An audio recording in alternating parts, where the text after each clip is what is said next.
Hi, this is Sonia with East Valley Juniors Volleyball, and I am going to give a few tips to help families and coaching staffs navigate, organize, and to understand the competition phase of the club season under the Arizona region of USA Volleyball. By this time, everyone should be very familiar with the Arizona region website. As you're trying to locate your tournament sites, seating information, and other pertinent information, there's a couple different ways that you can access this information. And one is to scroll down to about midway through the homepage on the Arizona Region website, and you will find an upcoming region events calendar and quick links to the juniors tournament information. The other way that you can locate this information is through the Programs tab, and you're going to scroll down to Juniors and to Juniors Girls. And when you access the home page for the Juniors Girls, you will see more quick links off to the right, including another tournament information button, the girls' season schedule, and upcoming events specific to Juniors Girls Volleyball. So I'm going to go ahead and go up here to the Tournament Information tab. And what you'll see here is at this point in the season, our open divisions, championship divisions, and our age groups for club divisions have all competed in their first tournament so far. So the first thing that you're going to do is locate your proper age and competition division. And we're going to use Club 14 as an example today because they played most recently. And I'm going to click on the Club 14 tab. And right here, you're going to see they played on January 12th. So the tournament schedule, if you click on the date, is going to pop up with some information on the top of the page. One is going to be your club seeding tournament format, and the first two tournaments in each division are seeding tournaments. So this is going to explain the start times for each wave, the coaches meeting, information on check-in for the coaches, and it's also going to give a tournament format. So for example, in this 14 and under club division tournament, you'll note that the teams are snake seeded into pools with 4 different groups in 14 club division. Competition will consist of pool play only. For club number 2, teams will be reseeded for the next round of seeding tournament. Match play is best 2 out of 3 to 25, third set to 15.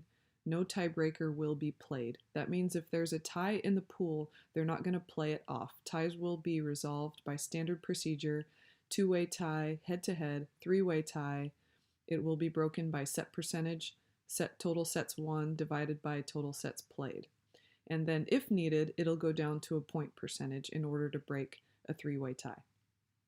So in this particular tournament, Group 1 is seeded with the top 40 teams snake seeded into 10 pools of 4 teams using the standard 4-team pool play format. And I'll show you where to locate that format in just a moment. So what this means is 14 and under club division was broken up into 4 different groupings. So the top 40 teams were snake seeded into pools 1 through 10. And here's the example that I'm going to provide. So right here we see pool 1, 2, 3, 4, 5, 6, 7, 8, 9, and 10. And all this is going to take is a little bit of quick math and following along with the formatting that's described above. So the teams that were initially seeded number 1 through 10 in 14 and under club division are holding the first seed in these pools 1 through 10. So if we go back up to pool 1, the second team in pool 1 is going to be seeded overall number 11 in 14 and under club division. We'll continue doing the math, and I'm going to use EVJ 14R1 Gilbert as an example. So their overall seed in this initial seeding tournament is 12th place. They're holding the 12th place spot, and they're seeded second in their pool in pool 2. Their tournament was played at Yavapai College in the PM Wave. Now, if you click on the link that has your tournament location, that will help you to navigate to the site with address, and there's maps located on the website as well.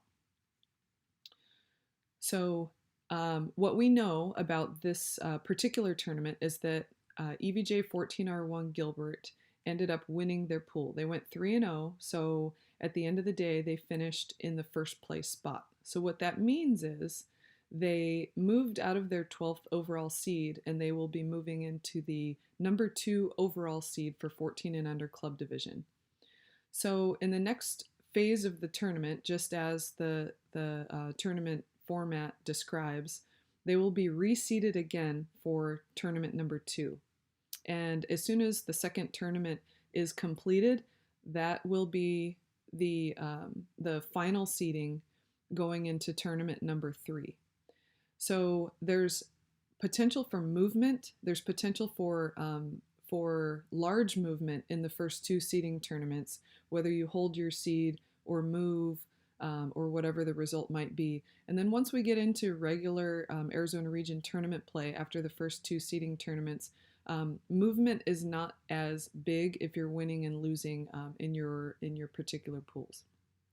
So tournament formats are also located on this website, and you can anticipate some consistency unless teams have dropped out and the site where you're playing has to reformat pools and readjust things. So one thing that you really want to pay attention to is tournament locations are usually posted by Tuesday prior to the upcoming tournament. The reason why is because it takes a lot of work in order to lock down and to reserve facilities for these tournaments, because as you can see, we're playing all over the state of Arizona, from Prescott to the greater Phoenix area down to Tucson. And in order to facilitate and to organize these pool locations, it takes a really, really big effort on the part of Arizona Region of USA Volleyball. So we're happy to give them that time, and they have them up by Tuesday. Sometimes they ask for a little bit of grace if they have to do some facility adjustments, and they'll have their assignments up by Wednesday. One thing you really want to pay attention to is double checking your location assignment every Friday night before your tournament, because sometimes there's notes that are updated on here. And it is not the site's responsibility to contact these teams and notify them of an update. It's the team's responsibility to check the website and make sure that they have made note and are aware of any location or wave adjustments that have been made to their pool. Here's another example of an update that was made 2 days before the tournament. So adjustments can be made all the way up until Friday prior to your Saturday tournament. So you really want to make sure that you're checking in on this page and paying attention. All right, so that should give everyone a little bit of insight as far as tournament competition season.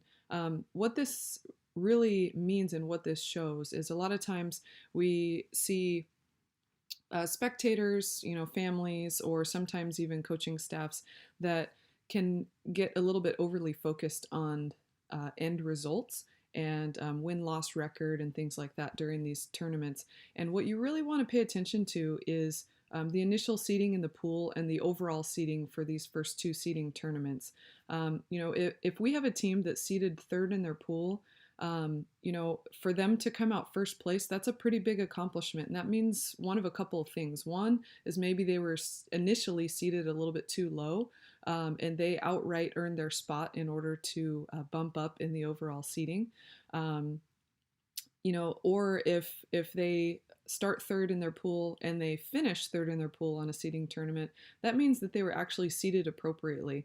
And so to hold your seed in a pool is a pretty decent accomplishment on a day, especially with how competitive club volleyball is in the Arizona region.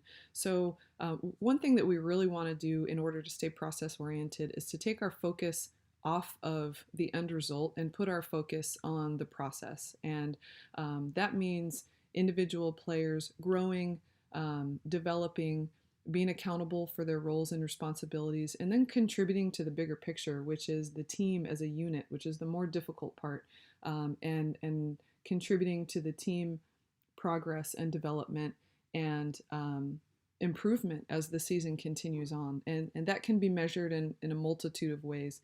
But we always have to remember our roles and responsibilities during this competition season, and to understand the formatting, to understand the tournament layout. And that really helps to kind of ease the pressure, if you will, ease some of those external pressures, and just to allow the kids to play. So on tournament day, it's the player's job to play, it's the coach's job to coach, it's the referee's job to ref, and it's the parents' job to support. So we really appreciate all of the hard work that goes into a club season, and the village that it really takes in order for these kids to be successful and to grow in this game. So that's all I have for competition phase of club volleyball season.